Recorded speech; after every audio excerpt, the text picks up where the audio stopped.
அரசு பள்ளி பதிவேட்டில் முதுகலை ஆசிரியராக கையொப்பமிட தயாராகி கொண்டிருக்கும் அனைத்து ஆசிரியர்களுக்கும் வணக்கம்.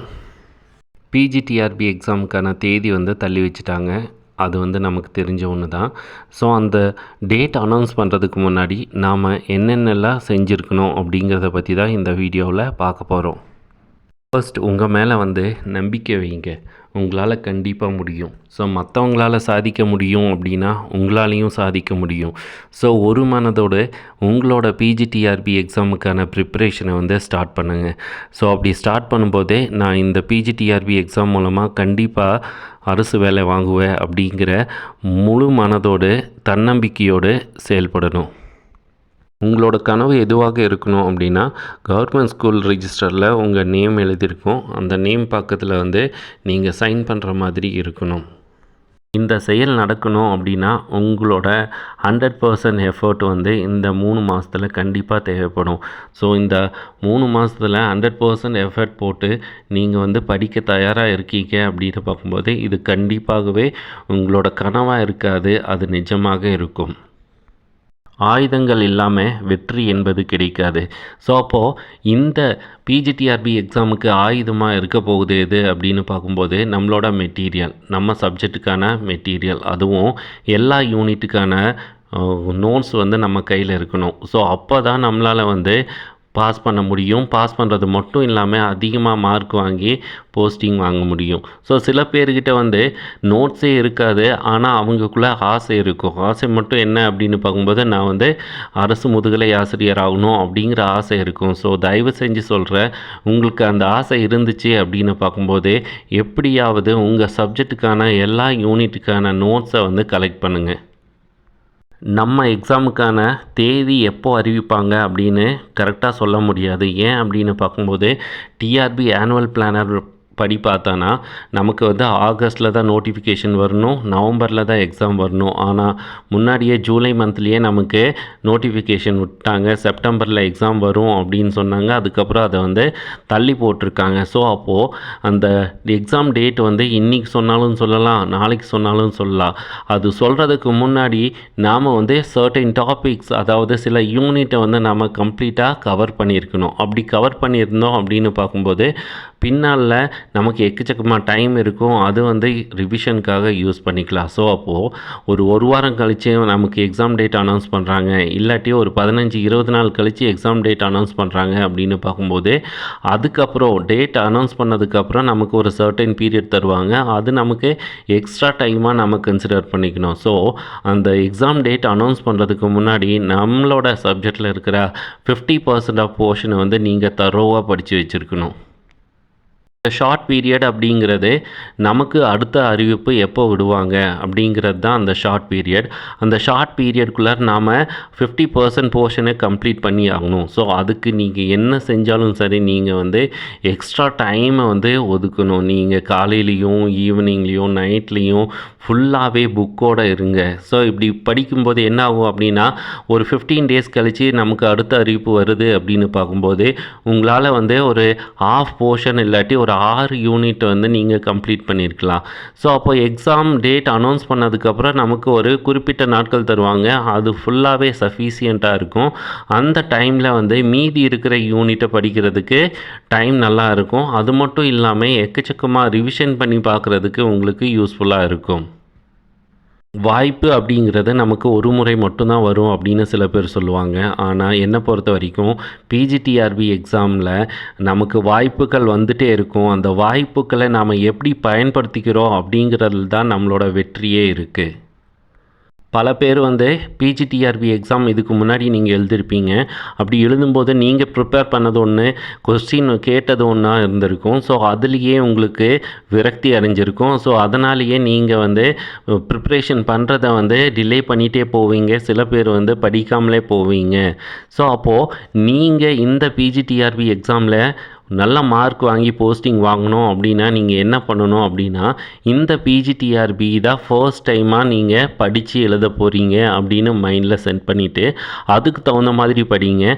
ப்ரீவியஸாக எத்தனை முறை நீங்கள் பிஜிடிஆர்பி எக்ஸாம் எழுதியிருந்தாலும் அது எல்லாத்த மைண்ட்லேருந்து எரேஸ் பண்ணுங்கள். ஸோ அப்போது ஒரு ஃப்ரெஷ்ஷான மைண்ட் கிடைக்கும். அந்த ஃப்ரெஷ்ஷான மைண்டில் நீங்கள் ஸ்டார்ட் பண்ணும்போது கண்டிப்பாகவே உங்களுக்கு வாய்ப்புகள் அதிகமாக இருக்கும்.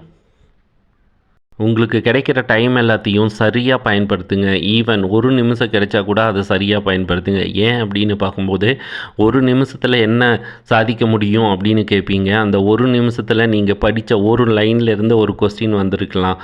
அந்த கொஸ்டின் நீங்கள் கரெக்டாக எழுதுனானா உங்களுக்கு மார்க் கிடைக்கும். ஸோ அப்போது நாம் பயன்படுத்துகிற ஒவ்வொரு நிமிஷம் நமக்கு வேல்யூபிளாக இருக்கும். ஸோ எந்த விதத்திலும் நீங்கள் டைமை வேஸ்ட்டே பண்ணாதீங்க.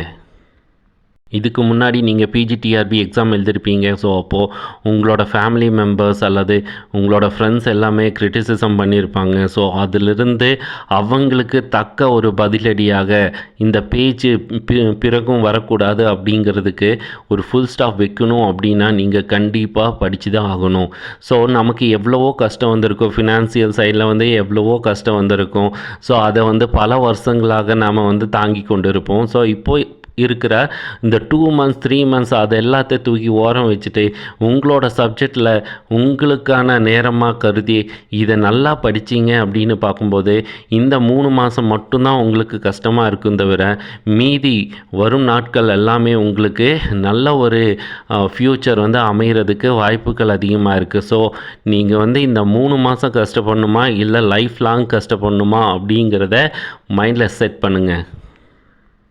நம்மளோட ஃப்ரெண்ட்ஸ் சர்க்கிள்லையே நாம் பார்க்கும்போது பல பேர் படிக்கிறாங்களே, அப்போ நாமளும் படிக்கலாம் அப்படிங்கிற எண்ணத்துக்காக படிக்காதீங்க. அவங்க படித்தாலும் சரி படிக்காமல் இருந்தாலும் சரி, நான் படிக்க போகிறேன், என்னோடய ஃப்யூச்சர் நல்லா இருக்கணும், நான் அரசு முதுகலை ஆசிரியராகணும் அப்படிங்கிற எண்ணம் மைண்டில் இருந்து உங்களுக்காக நீங்கள் படிங்க. அடுத்தவங்களுக்காக படிக்காதீங்க. உங்களுக்காகவும் உங்களை நம்பி இருக்கிற ஃபேமிலி பர்சனுக்காகவும் படிக்க ஆரம்பிங்க. உதாரணத்துக்கு நாம் பிஜிடிஆர்பி எக்ஸாம் மூலமாக பாஸ் பண்ணுற வாய்ப்பு 4th ஸ்டெப்பில் இருக்குது அப்படின்னு பார்க்கும்போது, நீங்கள் இதுக்கு முன்னாடி ஒரு 3 முறை பிஜிடிஆர்பி எக்ஸாம் எழுதி தோல்வி அடைஞ்சிட்டீங்க அப்படின்னு பார்க்கும்போது கவலையே பட தேவையில்லை. 4வது படிக்கட்டில் தான் உங்களுக்கான வெற்றி இருக்குது.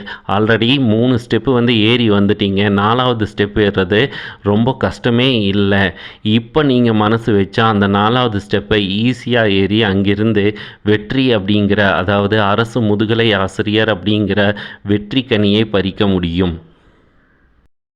சப்ஜெக்டை மட்டும் படிக்காதீங்க. ஏன் சொல்கிறேன் அப்படின்னா, உங்களோட சப்ஜெக்ட் மார்க் உங்களுக்கு ஒரு சராசரி மதிப்பெண் தான் வாங்கி தரும். அது கூடவே சைக்காலஜி அண்ட் எஜுகேஷன், அதாவது எஜுகேஷ்னல் மெத்தடாலஜி நீங்கள் படித்தா மட்டும்தான் அந்த மார்க்கு உங்கள் சப்ஜெக்டோட மார்க்கோட சேர்ந்து உங்களுக்கு வேலை வாய்ப்பு வாங்கி தரும். ஸோ அப்போது நீங்கள் எஜுகேஷ்னல் மெத்தடாலஜிக்கு கண்டிப்பாக இம்பார்ட்டன்ஸ் கொடுத்தே ஆகணும்.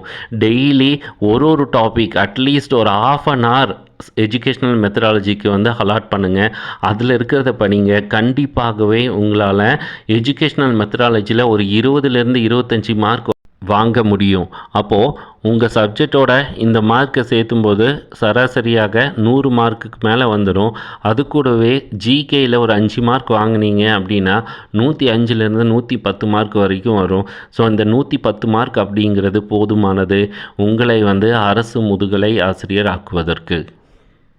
அடுத்த முக்கியமானது டெஸ்ட் பேட்சில் ஜாயின் பண்ணுங்கள். உங்கள் சப்ஜெக்ட்டுக்கும் எஜுகேஷ்னல் மெத்தடாலஜிக்கும் டெஸ்ட் பேட்சில் ஜாயின் பண்ணுங்கள். நீங்கள் செலவு பண்ணுறது ரொம்ப ரொம்ப ரொம்ப கம்மி தான். அந்த செலவு மூலமாக உங்களோட ஃப்யூச்சர் நல்லா இருக்கணும் அப்படின்னு உங்களுக்கு தோணுச்சு அப்படின்னு பார்க்கும்போது எப்படியாவது நீங்கள் ஒரு டெஸ்ட் பேட்சுக்கு ஜாயின் பண்ணுங்கள். அந்த டெஸ்ட் பேட்சுக்கு மேக்ஸிமம் ஒரு 5,000 to 6,000 மட்டும்தான் செலவாகும். ஸோ அப்படி நீங்கள் ஜாயின் பண்ணும்போது நீங்கள் ஒரு குறிப்பிட்ட டைமில் ஒவ்வொரு யூனிட்டையும் நீங்கள் ஃபாஸ்ட்டாக முடிக்கிறதுக்கு பாசிபிலிட்டிஸ் இருக்கும். அப்படி பாசிபிலிட்டிஸ் இருந்து நீங்கள் திரும்ப அதை ரிவைஸ் பண்ணிகிட்டே இருந்தீங்க அப்படின்னு பார்க்கும்போதே கண்டிப்பாகவே உங்களுக்கு ஒரு ஷார்ட் பீரியடில் நல்ல ஒரு எக்ஸ்பீரியன்ஸ் கிடைக்கும். அது மூலமாக உங்களோட எக்ஸாமை நல்லா எழுதலாம். அது மட்டும் இல்லாமல் நல்ல மார்க் வர்றதுக்கு வாய்ப்புகள் அதிகமாக இருக்குது. என்னோட வெற்றிக்கு எது முக்கியமான காரணம் அப்படின்னு பார்க்கும்போது சரியான டைமில் வந்து டெஸ்ட் பேட்ச்சில் ஜாயின் பண்ணணும் அப்படின்னு முடிவெடுத்து ஜாயின் பண்ணேன். ஸோ அப்போ ஜாயின் பண்ணதுக்கப்புறம் எனக்கு வந்து டெஸ்ட் பேட்ச் ஷெட்யூல் கொடுத்தாங்க. அந்த ஷெட்யூலில் 2 நாள் தான் கேப் இருந்துச்சு, ஒரு யூனிட்டுக்கும் இன்னொரு யூனிட்டுக்கும். ஸோ அந்த 2 நாள் 3 நாளில் வந்து நான் அந்த யூனிட் ஃபுல்லாகவே படிக்கணும். ஸோ அப்போது தூக்கத்தை சாக்ரிஃபைஸ் பண்ணணும், மித்த டைம் எல்லாத்தையும் சாக்ரிஃபைஸ் பண்ணி நான் அந்த 2 or 3 டேஸ்லேயே நான் கம்ப்ளீட் பண்ணேன். அதுக்கப்புறம் ஃபர்ஸ்ட் இனிஷியலில் வந்து மார்க் கம்மி தான் ஆச்சு. அப்போ மார்க் கம்மி ஆகும்போது மற்ற ஸ்டூடெண்ட்ஸ் எல்லாமே அதுக்கு முன்னாடி கிளாஸுக்கு ஜாயின் பண்ணியிருப்பாங்க, ரொம்ப நாளாக அவங்க படிச்சுட்டு இருப்பாங்க. ஸோ அப்போது எப்படியாவது அவங்கள பீட் பண்ணணும் அப்படிங்கிற எண்ணம் வந்து தோணுச்சு. ஸோ அந்த எண்ணம் தான் என்ன பண்ணிச்சுன்னா அடுத்தடுத்த டெஸ்ட்டில் வந்து அதிகமாக மார்க் ஸ்கோர் பண்ணுறதுக்கு யூஸ்ஃபுல்லாக இருந்துச்சு. ஸோ அப்போது அந்த டெஸ்ட் பேட்ச் கம்ப்ளீட் ஆகும்போது எனக்குள்ளாரியே ஒரு கான்ஃபிடென்ட் வந்துருச்சு. எல்லா யூனிட்லேருந்து நல்லா தரோவாக படிச்சிருந்தேன். அது மட்டும் இல்லாமல் சைக்காலஜி அதுவும் நான் படிச்சிருந்தேன். ஸோ அப்போது இந்த ஒரு நம்பிக்கையோடு தான் நான் வந்து என்னோடய பிஜிடிஆர்பி எக்ஸாமுக்கு எழுத போனேன்.